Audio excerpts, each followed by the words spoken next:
Yo, welcome to Papa's Archives, where I tell stories I want my kids to hear, but maybe not at the dinner table. I spoke a lot yesterday about why I came to Japan, and as you know, there was a truck accident, almost killed my friend, accepted my own death, and basically wanted to start over. Well, before I came to Japan, I was in Chile. So today, I would like to talk about South America. Well, specifically Chile and Peru. I studied Spanish in junior high school, and university. So going on this 3-year plan of Chile, Japan, and Egypt to study 3 languages in 3 years, I figured Chile or South America, a Spanish-speaking country, as my first non-English speaking country, would probably be the easiest transition for me, because I knew that Japan would kick my butt. And I chose in order to fund the 3-year, essentially world tour, I had to work. So I decided to teach English as a foreign language to fund it. So I chose Bridge Linguatech as the school to get my TEFL from in Santiago. And because I chose them because after the 30-day certificate program, they guaranteed you 12 hours of work a week in Santiago, which was not much, but it was the only company that was guaranteeing work after training, after getting your cert. So maybe there were more companies, but that's what I settled on. At the end of the day, Santiago was not too exciting, mainly because I wasn't there to party. I was there to work and get my certification and study Spanish and kind of get used to being in Chile. And I had an awesome host mom. She was an elderly woman who had been hosting various foreigners for the exact program that I was in, before me. So she had a room set up, and she had a program, like a strategy to help welcome us, children, foreigners. I was like 26 or 27. So, I wasn't that young, but it was really nice to have a mother figure that was so sweet and not have to deal with like roommates my age and that are just raging all the time. So that was really cool. She was really nice.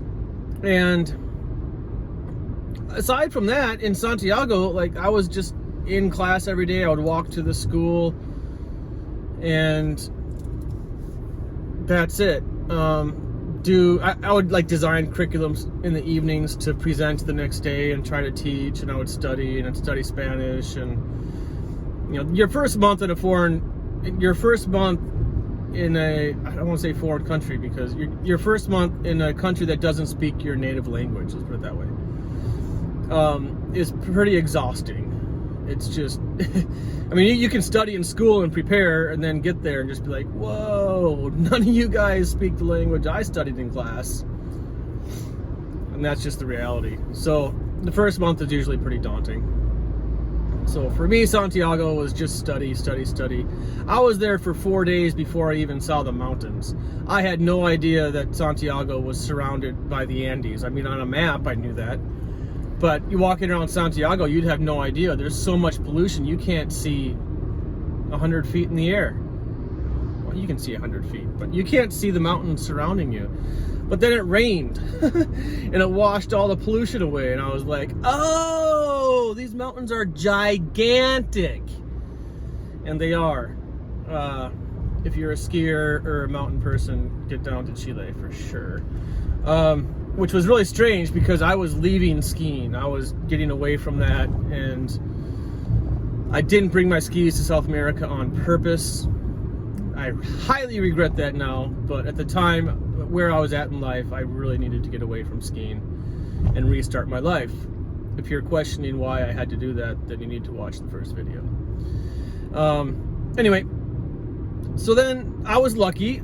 From Bridge Linguatech, they wanted to build a new branch in northern Chile, in Iquique, the northernmost port town. just south of Peru, up in the Atacama Desert in a town called Iquique, and it's a surfing mecca. I can't surf, but awesome. I want all over that job. And it was a full-time gig too. It wasn't the 12 hours a week in Santiago. It was a guaranteed 40 hours a week. So I had to go to Iquique. I went with two other classmates, two girls, and we had an apartment on the beach in Iquique on the 4th floor, well, 100 meters from the beach, across the road, basically, in a town that never saw rain. So because it never rains, like, why would you close the windows? I mean, just close the screen so the birds don't come in. Yeah, that's not just my thinking. Not every, but most of the restaurants around that town don't even have roofs. Like, why would you have a roof? They would just have a net up there to keep the birds out. And then inside that restaurant, bar, cafe, shopping mall, whatever, some of the shopping malls had roofs to keep criminals out, but basically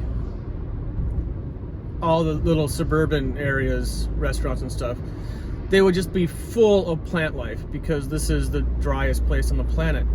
So they took their plant life seriously inside their buildings. Beautiful interiors. And you would walk around the streets and they're just covered in dog poo because there's no animal control and there's domesticated wild animals everywhere. I called them domesticated wild animals. They were dogs that didn't have owners, and they were just mating and making babies like crazy. So they're everywhere, and dog poo is everywhere, and nobody's managing it. I had an argument with a dog outside my apartment window who would bark every night at like 3 or 4 in the morning outside my window, like at me. And I would go down to the street and I would tell it to go away, and I would yell at it, and he would bark at me in my face. I swear to God, I had a rivalry with a dog. It was hilarious. What a strong pooch. We should be friends. Anyway, so you would walk around the streets and it was really dirty. Like I never saw a cop in South America, and that's why I want to talk about South America today, because I saw a lot of reasons why there should be a cop anywhere. Nope, no police. But you would walk around these dirty streets, but then you would walk into a business or a restaurant and it would just be gorgeous, like a jungle. It was so impressive how seriously they took their plant life. So I had an office that I had to set up in an office building. They gave me the key and they're like, okay, set it up. Here's some boxes with some laser disc players, the CDs this big. And I used to teach English via laser disc, via the movie, oh come on, with Tom Cruise teaching his autistic brother, Rain Man. And I taught my students, my clients, because they're 40 years old, English via Rain Man in this beautiful office. And the girls that I was roommating with actually had to go to the copper mine. The BHP Billiton, Bridge Linguitech, the school that I got my TEFL certification from, scored a big contract with BHP Billiton, the copper mine, the mining company, the global mining company, and they had to set up an office, and so that was my job to set that up. And I got the good job. I was super lucky to get this awesome job setting up the office, while the girls had to go to the copper mine 4 days a week, every Monday to Thursday. And then they would come home Friday, Saturday, Sunday, and just want to party. But my schedule was an 8-day schedule. Every 8th day I went to that copper mine. And the other 7 days I was on a regular schedule in town. So it was kind of hard because I had to work sometimes on Saturday and Sunday, which is really hard because these miners would go work for 4 days and then come back for 4 days. 4 days on, 4 days off. That's why my schedule was 8 days varying. Anyway, they didn't want to spend much time studying English on their days off, and I don't blame them. But so to take this where we're going, one of my clients one day was like, Nathan, I don't want to hang out in this office of yours, although it's beautiful. Let's go to a bar and study English at a bar called Café con Piernas, which is coffee with legs. Yeah. And I had the name in my head, but I didn't know what that meant. So I said, okay, yeah, let's go to the bar. I don't care. So we walked for a long time downtown, further and further downtown. What a beautiful day. I got 10 more minutes of light, don't I? We walked further and further downtown, and then we got to a strip bar. And it was just this door, metal door painted black, no signs. And he just knocked on the door, and I was like, dude, where are we? This place is dodgy. No street lights, nothing. And we go in, and there's this elderly woman in her underwear who tells my client to choose his waitress, who was in her underwear. I think she was like a high school girl. She looked too young to be there. And the reason I say that is because there's high school kids all over the place that are just running wild. And it's a different world down there. So anyway, it was clear after a few minutes after we sat down of him and her talking that these two were having an affair. And I was like, oh, okay, so you guys are having a relationship and you just wanted to come hang out with your girlfriend tonight on your company's expense, paying for your English lesson. Got it. Okay, so I'll just have a coffee, please. And he ordered a whiskey, and we sat there for a while, and she did a little, weird little awkward dance because each table had its own pole, like its own stripper pole. And I felt really bad for her because it was clear she didn't want to be there and she wasn't comfortable with. Anyway, you get the picture. So we're sitting there, she had left, and him and I were kind of talking about whatever BS you talk about, and all of a sudden I hear a scream outside the window next to the table, and I look over to my side out the window, and I see another teenage boy, like 14 years old, 15, not old enough to drive by my US standards, okay, holding a knife to this old lady's throat. And then she takes off her purse and hands it to him, and then he runs away. And then my client is like, okay, let's go. And he stands up and he runs out. And I'm like, what do you mean, let's go? What do you mean, okay, let's go? Are you part of this? But I slowly stand up and kind of follow him because all the men inside this bar run outside. And then they all run up the street chasing this guy, or they're running with him, or what's going on? Everybody was confused. And then a few minutes later, just a few minutes later, the guy came back and he had the kid's hat. And he's like, I couldn't catch him. I got his hat though, and whatever that meant. And some other guys came back. And they all asked the elderly woman who had her granddaughter with her, I assume was her granddaughter, who was just crying because she's traumatized now. And grandma's crying too because she's traumatized. And then all the guys asked her, somebody asked her how much money was in your purse, and she said 2,000 pesos, which means 2,000 pesos, which was about $20 US at the time, I think. So everybody pulled out 2,000 pesos and gave her 2,000 pesos, and she walked away with a few $100s. And at that moment is when it clicked. I was like, oh, you guys weren't in on this. You were genuinely trying to catch him, and now this is how it works when there are no police around.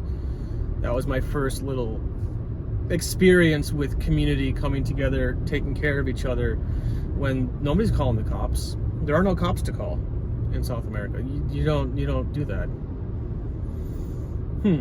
So the grandmother's crying again because of how friendly her community is, and so that was heavy. Then I'm gonna start getting into experiences here kind of quickly because I'm running out of light. But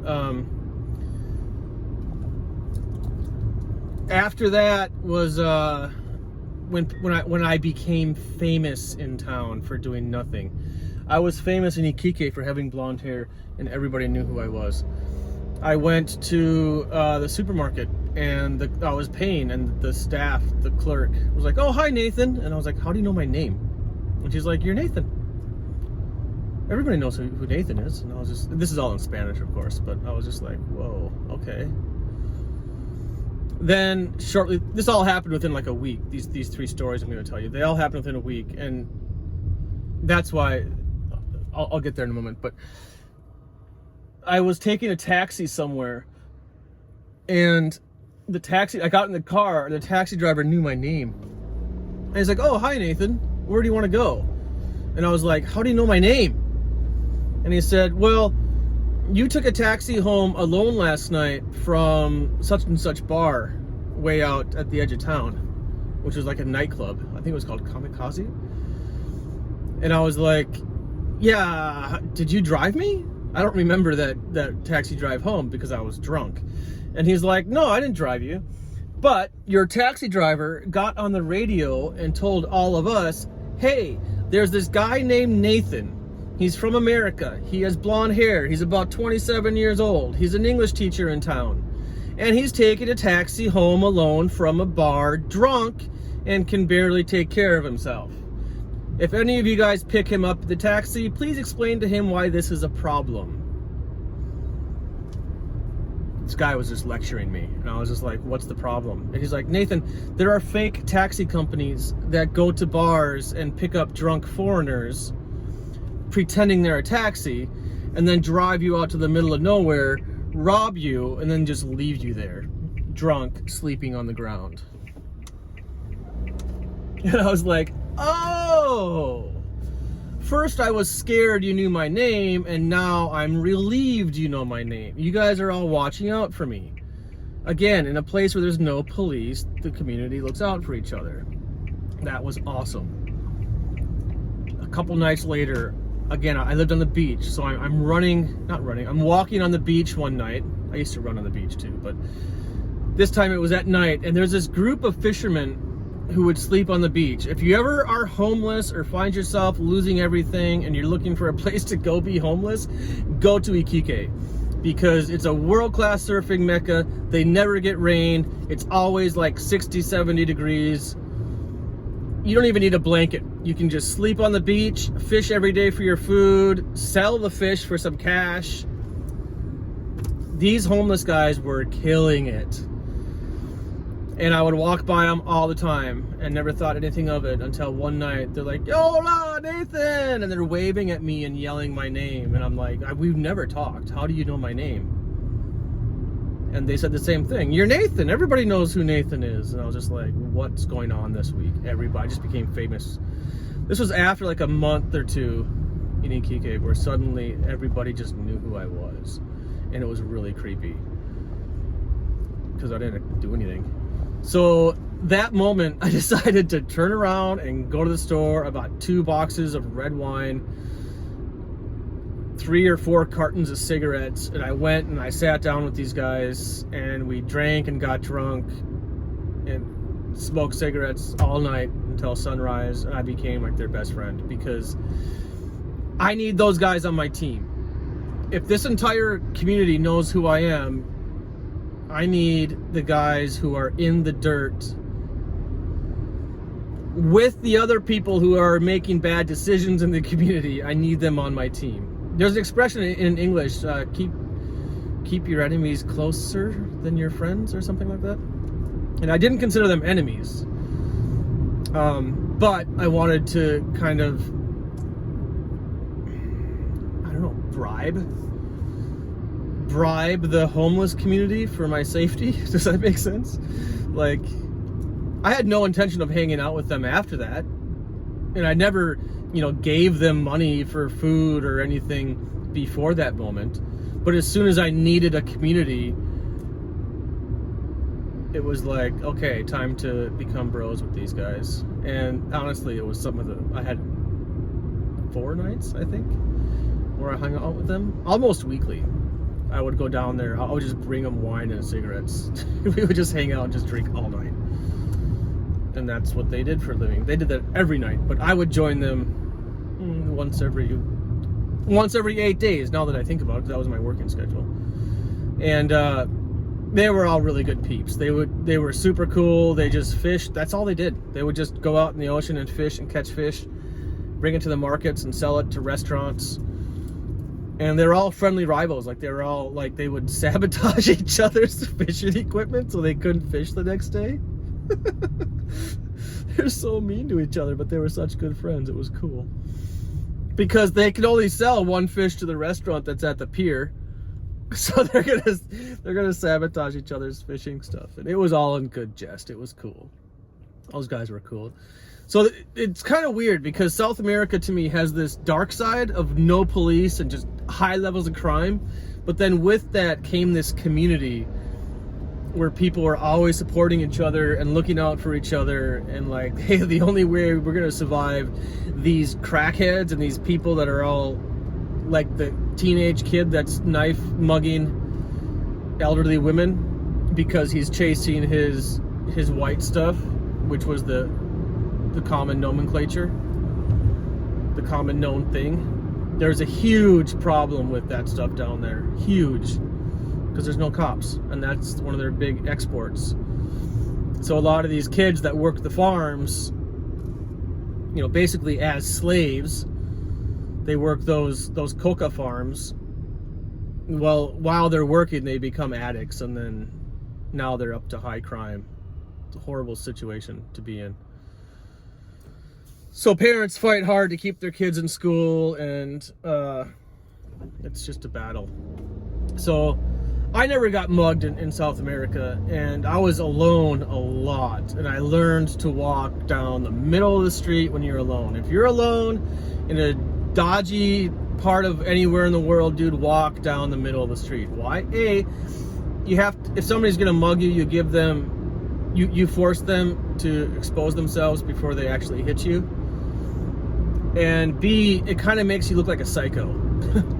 So, I mean, nobody wants to mess with, I was fit, 27 years old, so I'm already gonna put up a fight that maybe they don't want to contend with. But the fact that I'm walking fearlessly down the middle of the street is kind of sending a message like, don't try it with me. So, another time though, at the bar, I was walking, again, I was alone a lot most of the week. So at nights in Iquique, I would go, there's a bar down the street from my apartment that I would go to, just for a beer or two and just to watch the locals and just chill out. Well, when I was walking there, and two people were smoking a friendly cigar outside, and I could smell it, and I said, "Oh, that smells nice. Can I try that?" And they said, "Yeah, go ahead." And I tasted it, and it was nice. And I was like, "Wait a minute, this tastes like sugar. This is really strange." And like, "Oh yeah, that's the white stuff that I was just talking about." And I was like, "Oh, oops, that just happened." Well, I'm gonna go to the bar and have a beer and kind of get away from you two. And those two were like, "Oh yeah, can we join you for a beer in the bar?" And I was like, "Oh yeah, of course, I guess so. You just gave me some of your cigar." So we went inside and we had a few beers, and after like a couple hours, whenever you buy beers from somebody, you buy rounds. If you're with a group of people, like 3-4 people. Like I buy one round, and then one round means 3 beers for us 3. And then after we finish them, the next person buys the next round, and so forth. So after a few hours, again, it was my turn to buy a round. So I went to the bar, and I was drunk by now. And who knows what was in that cigar. So I was kind of boop, boop, upstairs. And I went to the bar, ordered my 3 beers, and there's this, like, again, another 14, 15-year-old teenage kid. He's wearing like this 1970s big collar, black and white striped shirt, unbuttoned, gold chains, hair waxed back, just thinking he's the coolest mafia dude in the world. And I was just like, who's this douchebag sitting next to me? And boy, did I make the wrong impression again. I order my beers, and then he takes a sip of his beer, he pulls the glass to his mouth, and he speaks, "They're going to rob you," before he drinks his beer, and then he sets it down. And I was like, did you just talk to me? So I looked at him, and I kind of looked away, because I realized right away, like, oh wait, he brought his beer up to secretly say that to me. So then I just looked forward, and I was like, say that again. And then he just said, "They're going to rob you." And I was like, this is, language is hard. When you're in a foreign country, a different language country, the local dialects are always varying, and it's hard to so I asked him, like, I had to double check his meaning. So I said, "Am I in danger right now?" And he said, "Yes." And I said, "Are they my friends?" And he said, "No." And then I just kind of sat there in silence, and he said, "You should just leave. Just walk out." And I was like, huh. I'm going to take his advice. The beers came. I took a sip of my beer. I never looked at this kid again. Never looked him in the eye because I didn't want to blow his cover. Like, he was trying to secretly talk to me. And then I just walked out. Now, the big reason I tell that story is because of what just happened. But also, the next day, I was at the beach at the end of the street, and then I looked down the street, and like 50 feet away, pretty close, was one of the guys that I was partying with last night at that table. And we looked at each other and made eye contact, and he looked away and just walked away. And I was like, oh, if we actually would have been establishing a friendship last night, you would have been like, hey, dude, what happened last night? Why aren't you here? Where'd you go? But instead, he just pretended like he didn't know me. So I got lucky in South America. There was a lot of dodgy stuff around. I didn't even tell you about the gunfire. We used to watch surfers out the window because we lived on the beach and it was a surfing mecca. And we saw a guy across the street from our apartment was a surfing house. They had jet skis, like these 5 dudes. They were our age, in their 20s, just pro surfers with jet skis, and we would just watch them. We partied with them a few times. They're cool dudes. But we would just drink our tea on Saturdays and look out the window and just watch the surfing scene because it was so fun to watch. And we see this almost homeless guy, just this guy who looks horrible, jump their fence, go over and grab a car tire, throw it over the fence, and before he has a chance to climb the fence, a gun from the house, a hand and a gun, sticks out the window, shoots the ground at his feet like 4 times. We see the dirt shoot up. And this guy hops the fence and then runs away. He leaves the tire there, and then that's it. Nothing else happened. No cops came. The owner inside the house never even came out to get the tire. Like, he's just too busy for that. Eventually, the tire was gone or moved. I don't know where it went, but it was so... Traffic didn't stop driving by. Like, nobody reacted to the fact that this guy stuck a gun out of his house and shot the ground and somebody ran away. No police down there. And the community responds as such. Anyway, I'm starting to lose light here. But if you want to travel to South America, I highly recommend it. I also highly recommend learning the language before you go. And I highly recommend traveling with somebody. And I highly recommend not staying in one place for a long time. Because you become famous for the wrong reasons. And you don't want to be famous for the wrong reasons in South America. You want to pass through, like Greece. You just want to slip right on through, experience it, make friends. But, or... you know, make friends in the community. If you're going to stay a long time, make friends in the community and then become famous for the right reasons. That would be cool too. If I were to do it again, I don't know. That's a whole other video, I guess. But anyway, that was Chile, and then from there I came to Japan. Pretty much back to back. And started working at a language school out here, and I'll get into that later. But I wanted to hit South America today before it gets too dark here because I'm losing light. Anyway, thank you for listening to Papa's Archives, the place where I come to tell stories I want to tell my kids, but not necessarily at the dinner table. The next story, I think, is I'm just gonna kind of go linear at this point and probably just go right into Japan. And my first experience in Japan and how the culture was so different. So different. But then I have a bunch of other stuff to get into. Anyway, that's all for today. See you!